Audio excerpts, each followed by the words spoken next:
Приветствую вас у себя на канале. Кофемашина DeLonghi Primadonna Avant.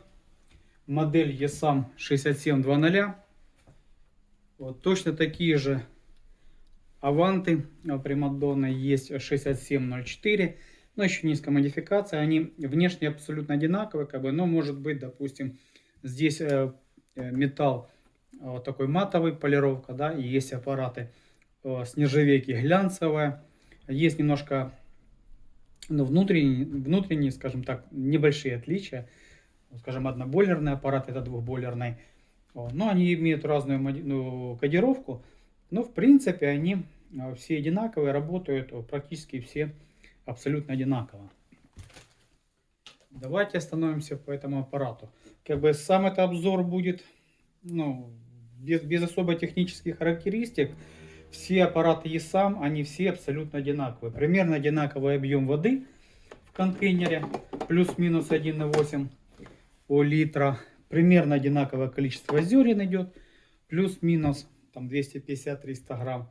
Ну и одинаковое удаление, скажем, собравшейся жидкости, отходов. И сам механизм абсолютно одинаковый. Поэтому сильно заострять внимание на этом не буду. Давайте я просто по функционалу именно по этой модели. Забегая наперед, эти аппараты мне довольно очень сильно нравятся.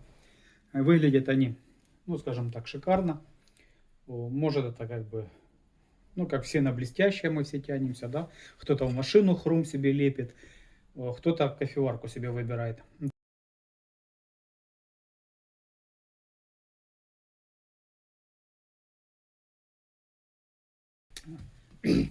По функционалу. В принципе, аппараты ESAM отличаются только органами управления и дизайном. Давайте мы с этого и начнем. Начнем сначала с программирования. Да? Функция входа в меню у нас, я сейчас приближу.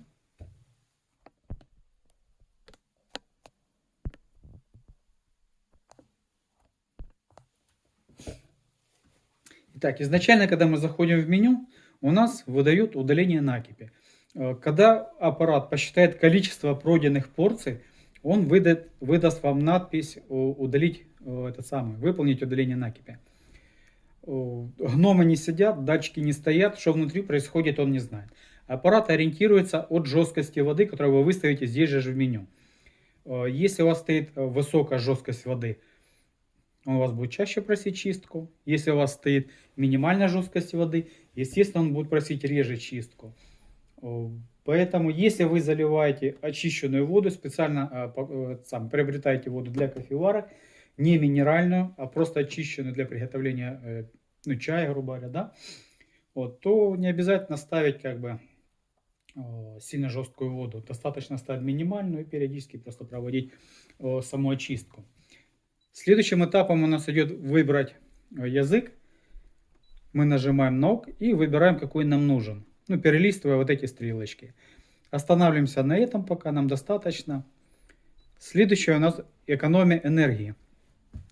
Экономия энергии — это если мы включаем эту функцию, буквально через минуту после приготовления кофе, после последней операции, выполненной на аппарате, он будет уходить в спящий режим. Если вам это не надо, допустим, он стоит в офисе где-то, можно просто отключить, чтобы он вас не дергал по пустому. Да?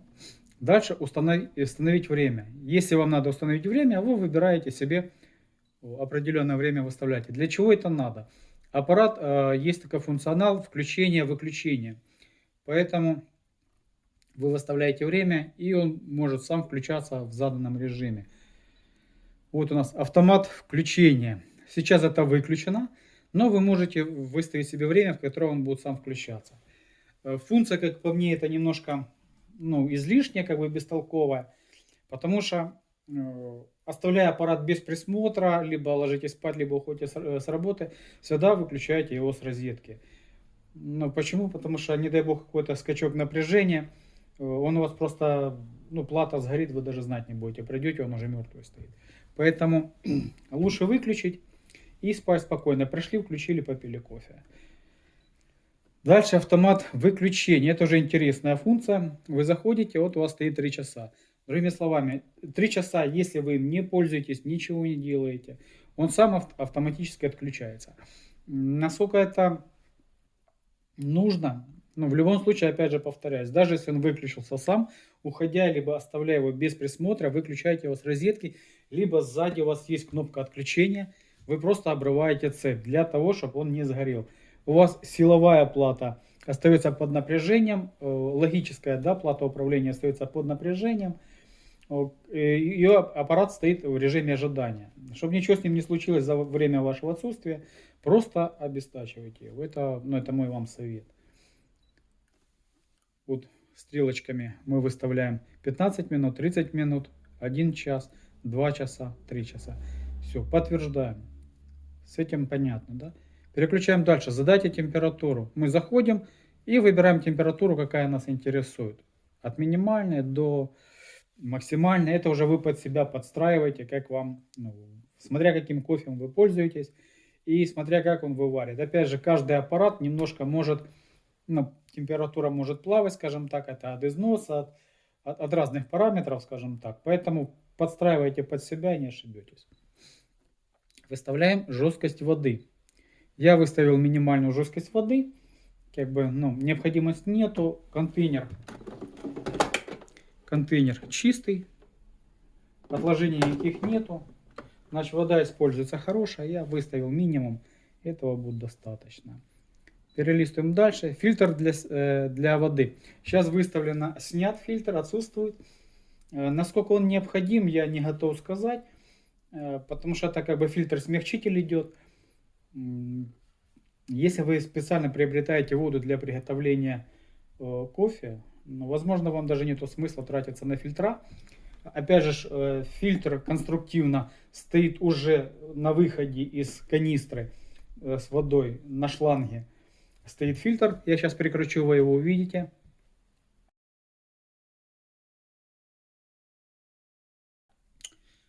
Фильтр, вы увидели, стоит. Поэтому дополнительно ставить, если хозяин барин, есть желание потратить деньги, можете их потратить. Дальше, звуковой сигнал. Это при каждом нажатии кнопок, скажем, сенсоров, да, он подает такой небольшой писк, если вы слышите. Если вас это раздражает, можете отключить, но в принципе функция интересная. Дальше статистика. По статистике мы заходим. Кофе у нас приготовлено 35 400. Видите, да? Всего молока приготовлено 6500, 6400. Удаление накипи 109. Воды пролито через него, через краник воды 5000 порций. Поменено 59 фильтров. И все, в принципе. Аппарат 35 тысяч. Аппарат 2012 года. Это он за 12 лет. Сегодня 24 год. За 12 лет он приготовил 35 тысяч кофе. 6 тысяч молока на нем приготовили. Удаляли накипь. Воды пролили 5000 порций. Не совсем понимаю. В принципе, это... Скорее всего, либо в кофе добавляли воду, либо чаи гоняли. Но чаи я не рекомендую гонять. Это все-таки кофеварка, а не чаеварка, да, скажем так. Это не этот сам, как он называется, не чайник. Все, выходим с этой функции. Дальше заводские параметры, если это нам необходимо. И дальше пошло все по кругу. Все, с этим мы закончили. Все предельно понятно. Дальше, по приготовлению кофе. Верхние 2 чашечки у нас нарисованы. Это мы выбираем, большая чашка, допустим, да, выбираем объем. У нас это мой кофе. В любом случае, если вы даже запрограммируете мой кофе, он приготовит не более 120 грамм, будет программирование. Программируется, допустим, не программируется, а выставляется маленькая чашка, это 40 грамм, 60 грамм, 90 грамм и 120 грамм. Дальше мы можем выбирать количество зерен. Выбираем крепкий вкус, сверхкрепкий, предварительно молотый кофе. Когда нам надо приготовить предварительно молотый, если у вас есть, вы выбираете функцию предварительно молотый, открываете крышечку, набираете 1 мерную ложечку, засыпаете в бункер для молотого кофе и нажимаете приготовление кофе. Если вы пьете зерно, вы выбираете, сколько зерен на чашку кофе вам положить. Допустим, если вы хотите легкий вкус, это будет там буквально пару зернышек, это будет такая слегка подкрашенная водичка. Я выбираю сверхкрепкий вкус обычно. Для приготовления кофе, когда вы уже определились с объемом и с количеством зерен, вы можете выбрать либо одну чашку, либо две чашки. Одну чашку, понятно, он выберет определенное количество зерна и жидкости. Если вы хотите очень крепкий кофе, кроме того, что я выбираю сверхкрепкий кофе, я выбираю еще двойную чашечку и начинаю готовить. Он готовит наиболее большое количество зерна, плюс немножко добавляет за счет того, что я двойную порцию запросил. Чем удобны долонги, у них очень широкий, скажем так, разлет по конечному результату. Да? Можно от жиденькой водички до густого, как шоколад, кофе приготовить. Он вываривает такой густой насыщенный кофе. Если видите.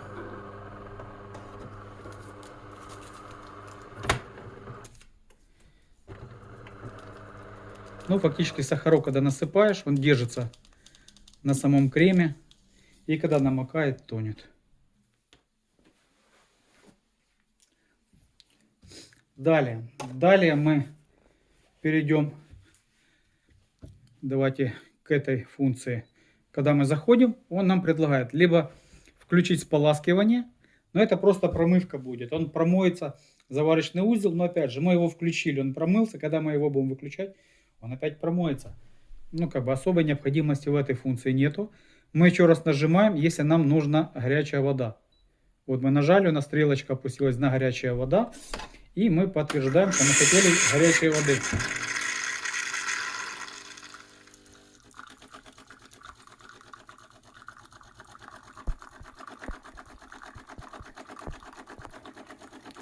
Аппарат пролил горячую воду.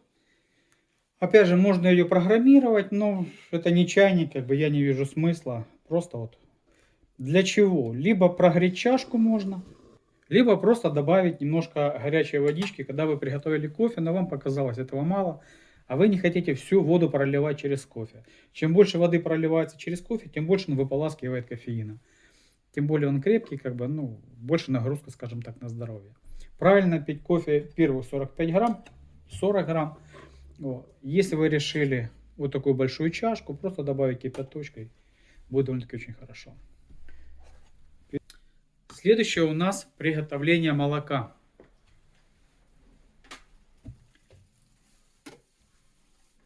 Для приготовления молока мы снимаем насадку для горячей воды. Я пока сюда в сторону отставлю.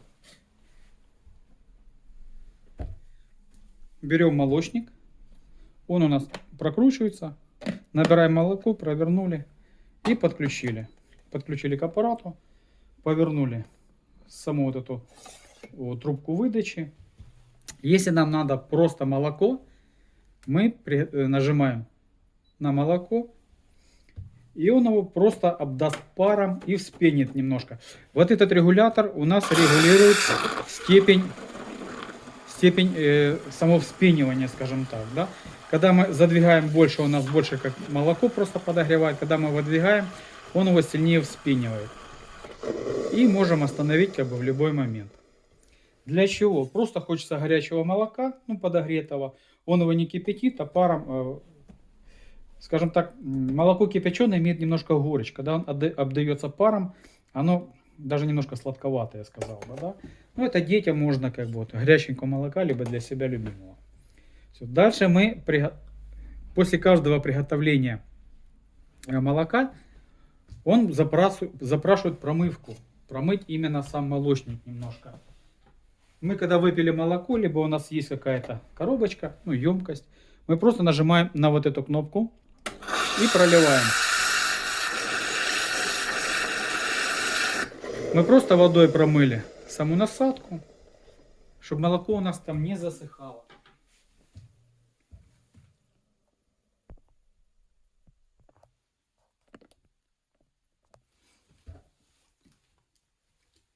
Теперь мы приготовим классический капучино.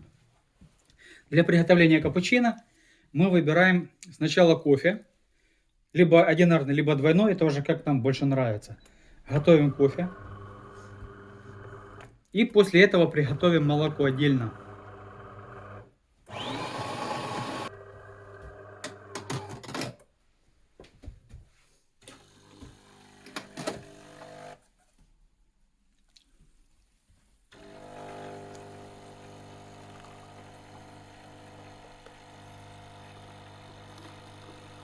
Мы приготовили молоко, кофе, смотря сколько хотели.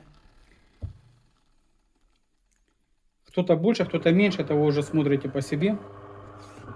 И потом просто готовим сюда молоко. У нас получается молоко сейчас пойдет, полностью перемешается и получится однородный кофейный напиток. Опять же, не забываем регулировать пенку. Ну, опять же, мы и подлавливаем ей.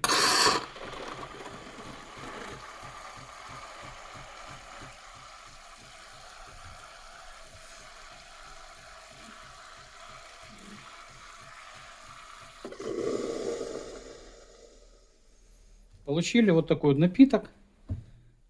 Полностью кофейный, однородный. Это для кому хочется именно больше вкус кофе, чтобы присутствовал. Сейчас я возьму другую чашечку. В керамике это у нас будет вот так примерно выглядеть. Но я готовлю специально в стекле, для того, чтобы вам было видно именно сама разница. Теперь мы готовим в автоматическом режиме нажатием одной кнопки. Сначала он нам приготовит молоко.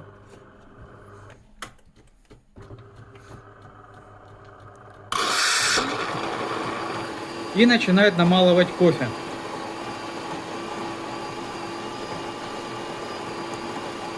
Автоматический режим можно либо запрограммировать сразу, сколько вам приготовить молока и сколько приготовить кофе, либо можно это делать, скажем, методом прерывания, скажем так. Все, вот он остановился. Кстати, вот это он и запрограммированный был, сколько приготовить молока. Как программировать, я вам сейчас покажу. И дальше готовим кофе.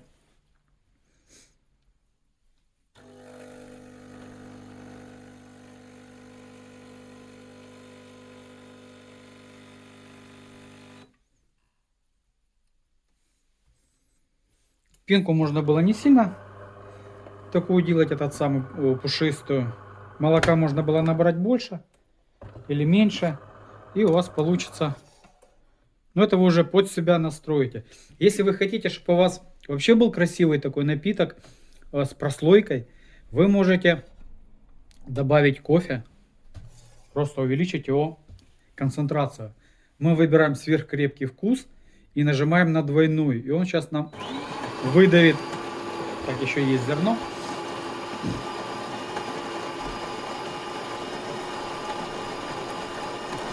Он нам сейчас выдавит максимально густой насыщенный кофе. И за счет плотности он у нас сделает такую, скажем, переход, резкий переход.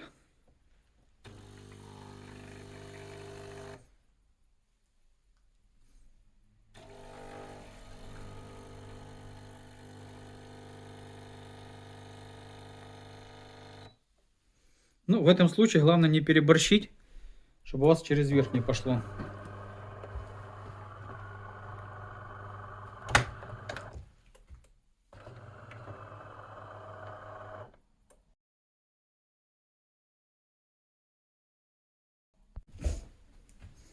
Получили вот такой прекрасный напиток. И опять же он у нас просит промывку.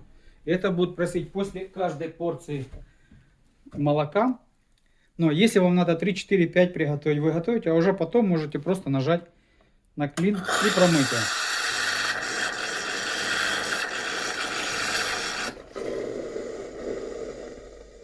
Если вам надо в одно касание настроить все вот эти кнопки, сколько ему готовить, вы берете,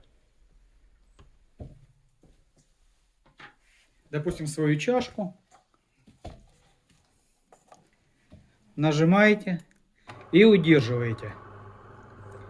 Удерживаете до начала приготовления молока, и он напишет, видите, да, вот идет программирование количества молока. Моргает у вас индикатор. Когда вам достаточно молока, вы подтвердили, что молока вам достаточно. Дальше включается программирование количества кофе.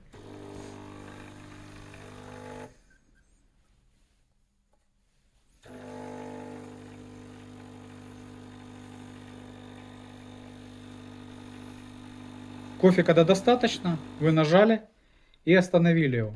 Все, аппарат запомнил, сколько вам надо молока, сколько вам надо кофе.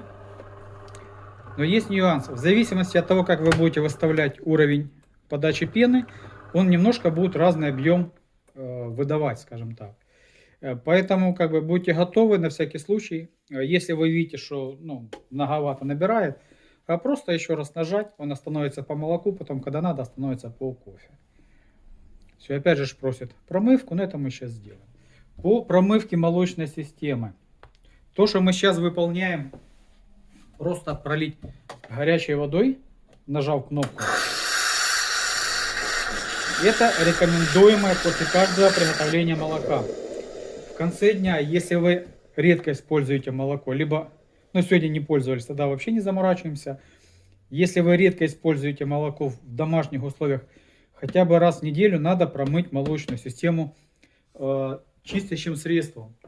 Именно средство для промывки молочной системы. Как это делать, я вам сейчас покажу. Мы ополаскиваем молочник.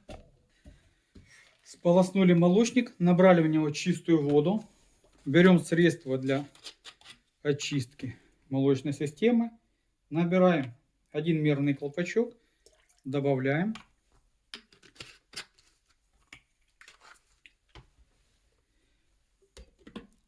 И проливаем этот раствор в форме молока. Нажимаем на молоко, и он промывает нам систему. Делать это хотя бы раз в неделю. Хотя бы раз в неделю.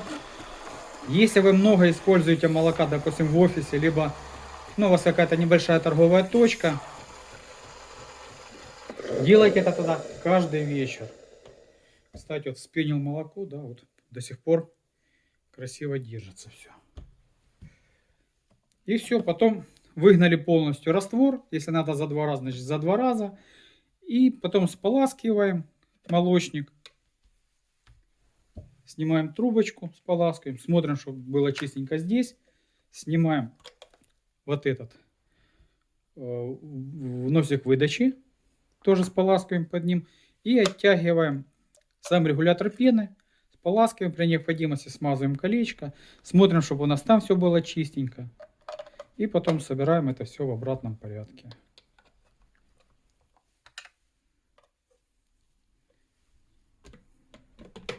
И все, молочник готов к следующему использованию.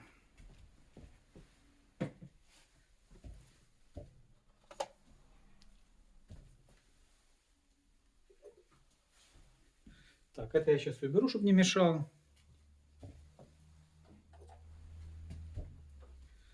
Дальше по аппарату. В принципе, по функционалу мы разобрались. Каждую кнопку мы можем запрограммировать. Лонг это мы просто нажимаем, и он нам будет такую ведерную кружку цедить, пока не нацедит там грамм 160, по-моему, там до 200 грамм. Вот такой вот у нас есть еще одна интересная особенность. Крышечка поднимается для чего? Если у вас высокие стаканы для приготовления молока, вы можете, они не вмещаются, вы можете вот стаканчик поставить, и вы еще добавляете там буквально 2-2,5 сантиметра по высоте.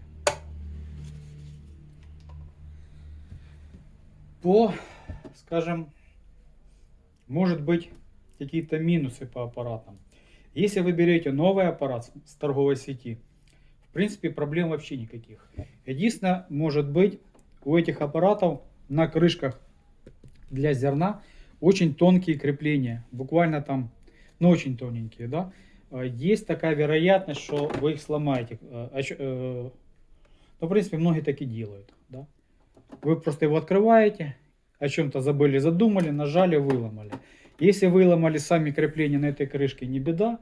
купили крышку новую, поставили, без проблем. Можете выломать крепление на самом корпусе. Да, тогда как бы, ну все, уже крышка, новую крышку покупать нету смысла. Будет так. Функционал он не теряет, как бы ничего страшного я не вижу. Опять же, если новый аппарат берете, вообще без проблем. Если берете где-то бэушный аппарат,